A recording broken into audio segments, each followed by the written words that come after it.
the best thing you have ever said in an interview?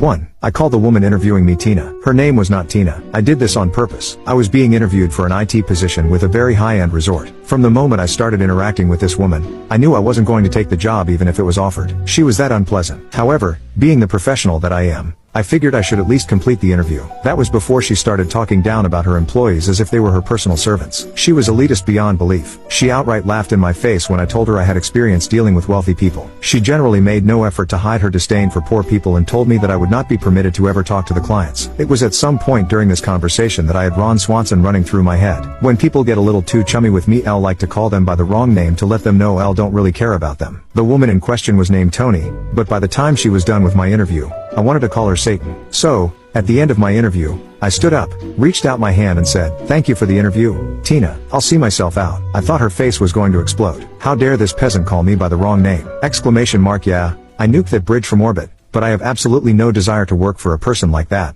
nor anyone who would associate with her. 2 years ago I was in a visa interview at the embassy. He was a young man who had already rejected 4 members before me and I was not sure I would succeed. He started asking me several questions, apparently in which he was not convinced, and then his last question was, "Is that your dad's tie?" My reply: "Yes, it's a sentiment. It always brought my dad good luck and I believe it would do the same for me. That's it." He smiled and his next words were the golden words, "Have a nice day." I told him that answer because I had observed him all the time when he was interviewing. He had worn an old watch and when he was typing something on his computer or when his phone got a notification or something and the screen lit up, I had seen an older man's photo, clearly resembling him with the beard and the nose, which made me realize that this guy had lost his dad or he had a big love for dads. 3. Beast mode. I was being interviewed by a team of 5 developers and there was a conversation with one of them that went like this: "Interviewer, what do you do when someone estimates a deadline that's too short for a project you're going to be working on?" Me: "It really depends on the size of the project and how soon the deadline is. For example, if someone is asking me to build Facebook in 2 days, I'll probably let them know that it's not going to be feasible." They laughed a little on the Facebook example, which helped setting up the mood. Then he continued: "Interviewer, what if you were assigned a project that wasn't as large as Facebook?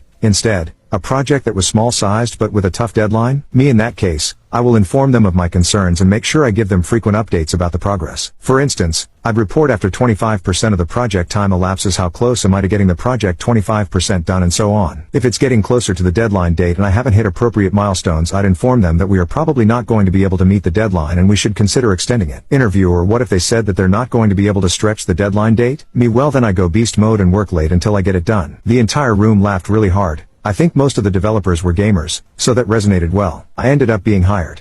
4. I'm not going to lie. Yes, I have stolen before. I was interviewing for a seasonal position at Home Depot with the store manager. The interview was going well, but he seemed to be quite serious, so when the opportunity to hopefully lighten the mood presented itself, I took it. "Have you ever stolen anything?" "I'm not going to lie.